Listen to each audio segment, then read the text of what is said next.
আসসালামু আলাইকুম ভিউয়ার্স, আমার হাতে একটি ফোন আছে। এটি হচ্ছে রিয়েলমি C25Y।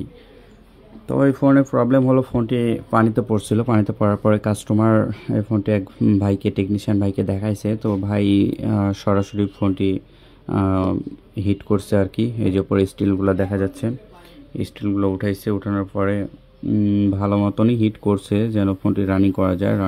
তো এই পর্যন্ত ফোন অন করতে পারেনি আর কি। পরে এটি জব দিয়ে দিছে।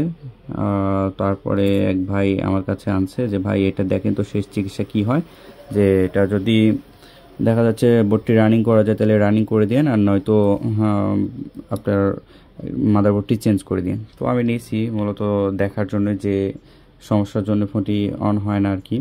তো পানিতে ফোন পড়লে সবার আগে ফোনটি খুলে ব্যাটারি কানেক্টর রিমুভ করে সম্পূর্ণ মাদারবোর্ডটি ভালো করে ওয়াশ করলে ফোন চালু হয়ে যায় সচরাচর। তো দেখা যাচ্ছে দীর্ঘদিন যদি পড়ে থাকে পানি পড়ার পরে, তাহলে আইসিগুলো মার যায়, আইসিগুলো নষ্ট হয়ে যায়। এই জন্যে এটি হয়তো তেমন কিছুই হয়েছিল। তো আমরা কথা না বাড়িয়ে সরাসরি কাজের দিকে চলে যাব। এখন যে পর্যায়ে আছে ফোনটি খুলছি, খোলার পরে দেখা যাচ্ছে যে বোর্ডের অনেক রকমই মানে এখানে কানেকশনগুলো উঠে গেছে। মানে স্টিলগুলো তোলার সময় ওটা হিট না করেই অল্প হিটে তুলছে আর কি, যার কারণে যেখানে অনেকগুলো লাইন মিসিং আছে। তো এসবের কারণে ফোন অন হয় না আর কি। তো আমরা যেটি কাজ করব, প্রথমত ফোন পানিতে পড়লে ফোনটি ওয়াশ করে দেখব যে ফোন অন হয় কি না। যদি ওয়াশ করে না হয় কাজ, সেক্ষেত্রে আমরা সরাসরি পাওয়ার আইসি রিবোলিং করার চেষ্টা করব। পাওয়ার আইসি দেখা যাচ্ছে যে সোল্ডিং করলে অধিকাংশ সময় কাজ হয়ে যায় আর কি। তো ওয়াশ করার পর যদি না হয় তাহলে আমরা সরাসরি পাওয়ার আইসির কাজ করব। তো এটা ফোনের পাওয়ার আইসির কোনো কাজ করা হয়নি, শুধু সিপিইউ আইসিগুলো হিট করা হয়েছে, নেটওয়ার্ক আইসি হিট করা হয়েছে। তখন আমরা সরাসরি চলে যাব পাওয়ার আইসিতে।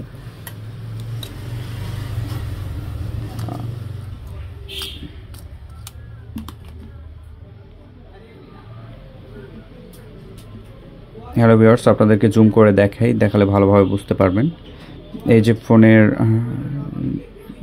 যে কন্ডিশনে আছে আর কি, ফোনের যে স্টিলগুলো তোলা হয়েছিল, স্টিলগুলোর এখান থেকে অনেকগুলো লাইন মিসিং আছে। আর এই যে পাশের আইসিগুলোতেও লাইন মিসিং আছে, যে সাইড দিয়ে এই যে এই পাশে। তো বিশেষ করে যেটা আমি খেয়াল করলাম সেটা হচ্ছে যে অপোজিটে আপনার যে লাইনগুলো মিসিং আছে, তার পাশে যে এখানে যে পাওয়ার বাটনটা আছে, পাওয়ার বাটনের যে কানেকশনগুলো আছে এর চারিধার দিয়েই আপনার কানেকশনগুলো উঠে গেছে। এর কারণেও ফোনটি অন হয় না। তো চার্জে দিলে বোঝা যাবে যে ডিসপ্লেতে লাইট আছে কি না। আসলে ডিসপ্লেতে লাইট নেই, যার কারণে আমরা বুঝে নিচ্ছি যে আসলে ফোনটি অন নাই।